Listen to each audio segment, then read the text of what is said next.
Am I 15 years late? Yes. Do I care? No. This is Twilight.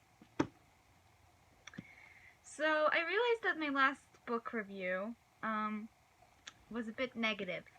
Okay, a lot negative. So, I'm gonna start off with some of the things I liked. Yeah, there is actually something to like in Twilight. Surprise. So first off, I really loved Jacob.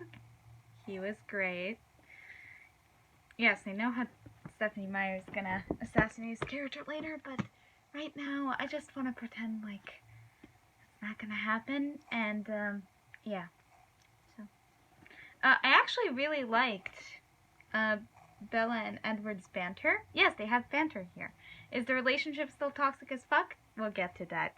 But they did actually have some quality banter and chemistry, which I appreciated. I also really liked when Bella was sassy. She actually has a personality in this book. Is all of it pleasant? Again, we'll get to that. But when she was sassy and actually exhibited something I like to call human or common sense, if you will, she was actually pretty likable.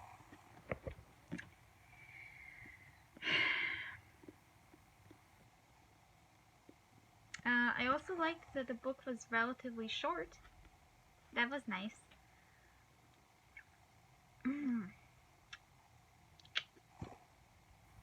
So now on to the stuff I didn't like.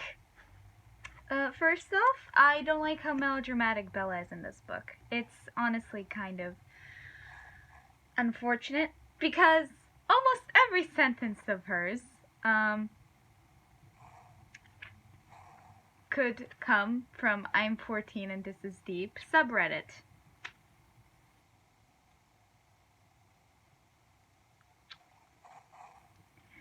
As I was saying, there's actually an excellent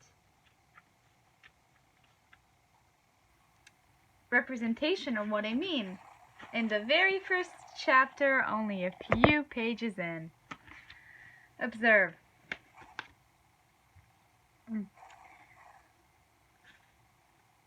There was only one small bathroom at the top of the stairs, which I would have to share with Charlie. I was trying not to dwell too much on that fact. One of the best things about Charlie is he doesn't hover. He left me alone to unpack and get settled, a feat that would have been altogether impossible for my mother. It was nice to be alone, not to have to smile and look pleased. A relief to stare dejectedly out the window at the sheeting rain and let just a few tears escape. Yeah, this is the first chapter. It gets worse. Trust me.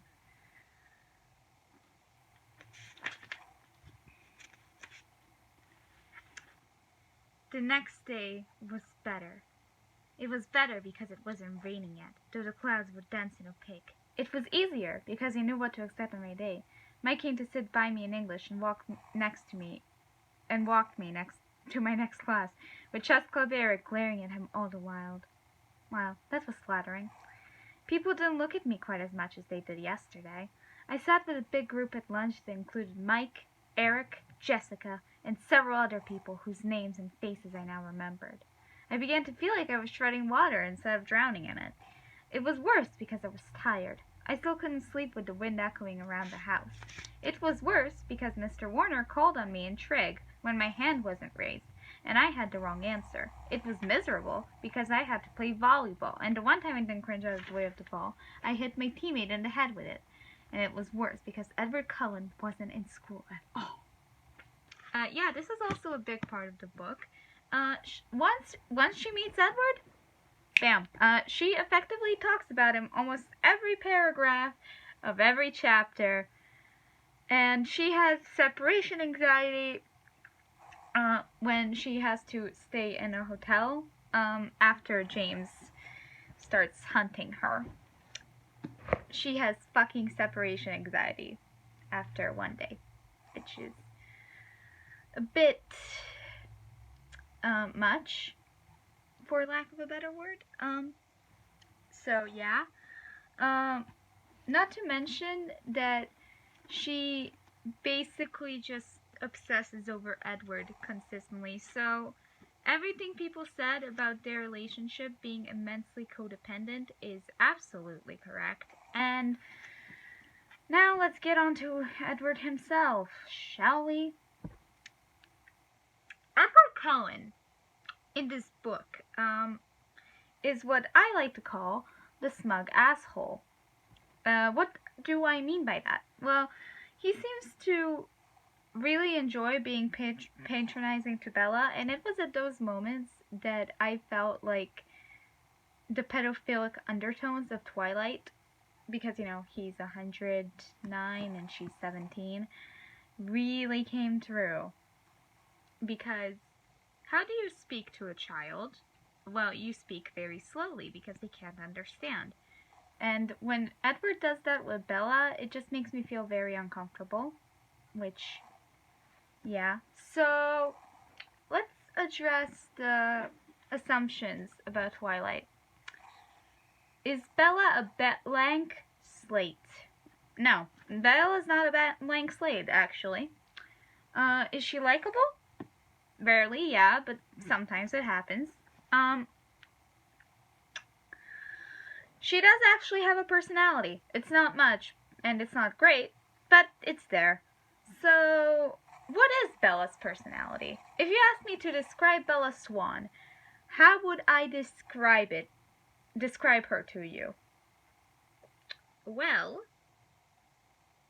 she's clumsy. She's judgmental.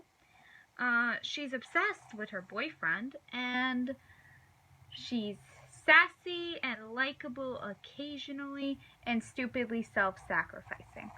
No, literally, she will make herself a martyr wherever she can, and she tends to be a bit blinded by Edward's good looks, and that is almost all she describes of him. Actually, I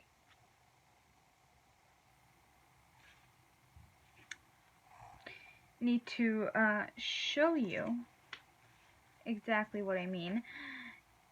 Don't worry, I'll be quick.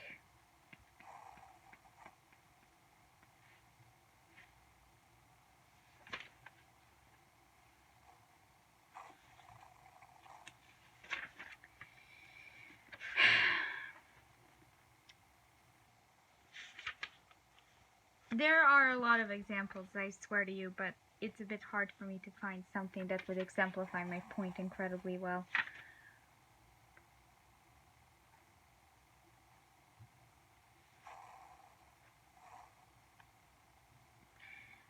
Why don't you sit with me today? He asked, smiling. I sat down automatically, watching him with caution. He was still smiling. It was hard to believe that someone so beautiful could be real. I was afraid that he might disappear in a sudden puff of smoke and I would wake up. Yeah, as I said, she thirsts over Edward a whole lot.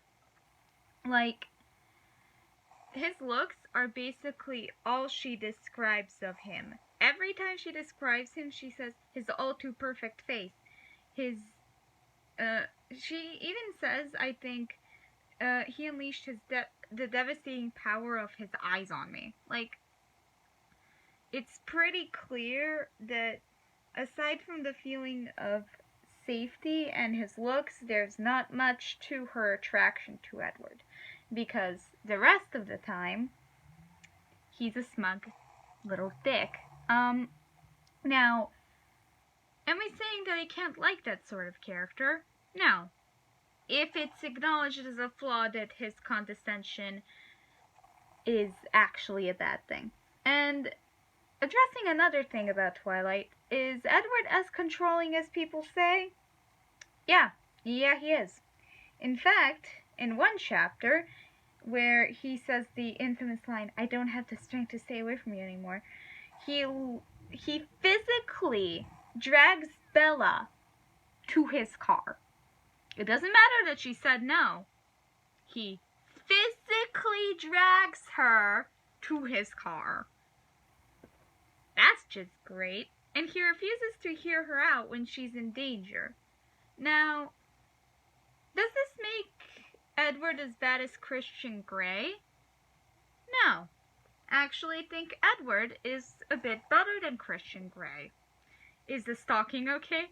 Fuck no. Of course not, because it's still fucking stalking, and you should not watch people when they sleep. It's not cute.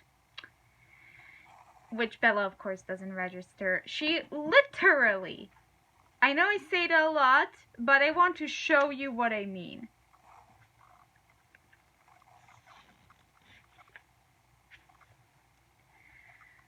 Because this book has an example that I really wanted to show you, folks, because, quite frankly, it's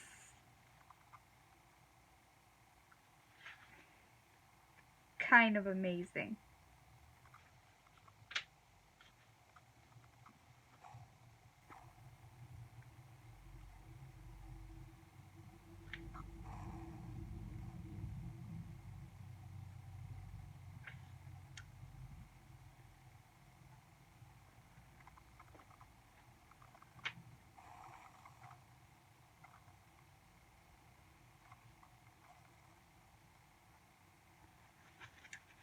I come here almost every night.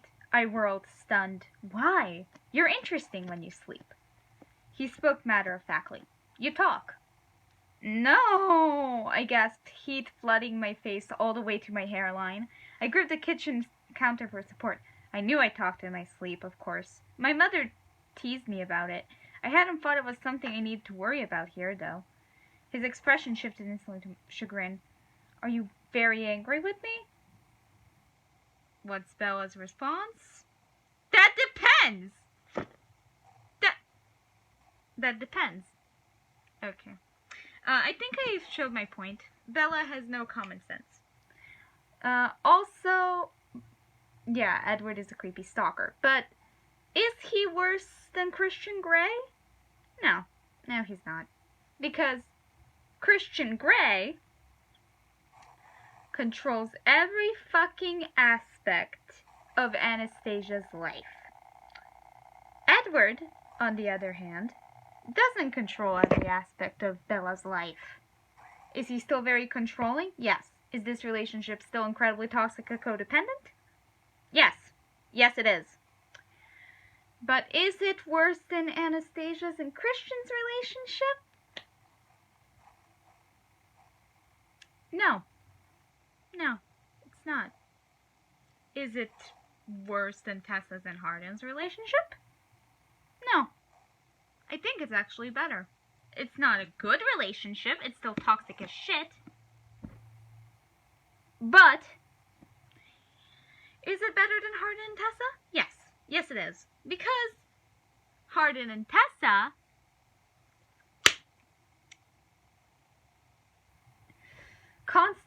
actually, Hardin constantly pressures Tessa into having sex with him. Our guy, Christian, also pressures Anna into having sex with him. Edward doesn't do that. Is he still incredibly controlling and tends to use his looks to win arguments instead of talking them through? Yes. Is that wrong? Absolutely. But at least he doesn't pressure Bella into doing stuff she doesn't want to do. Or at least nothing that would be okay. I'm not gonna say I like Twilight, because Twilight is still bad. I think I've expressed that clearly enough so far. But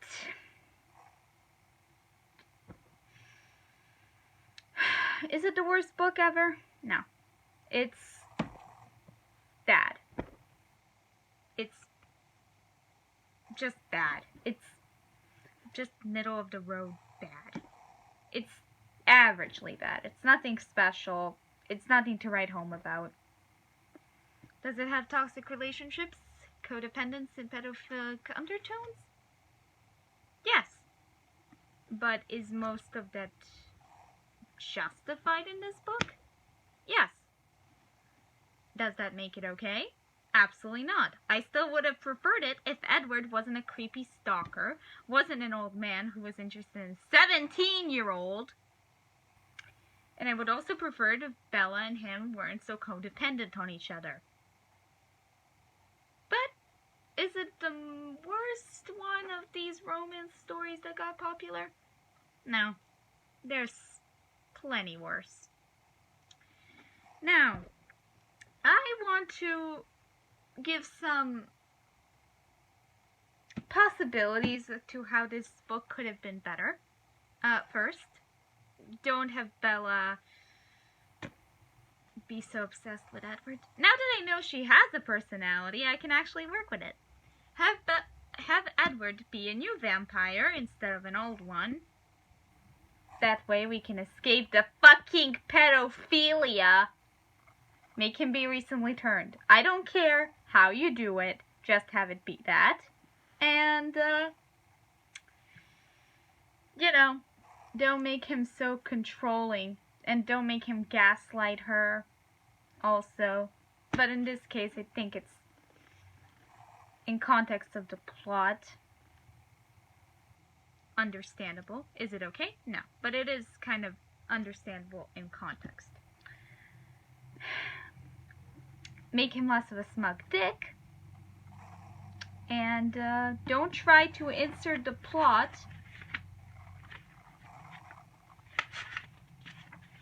okay, technically them getting together is the plot. Don't try to insert some sort of conflict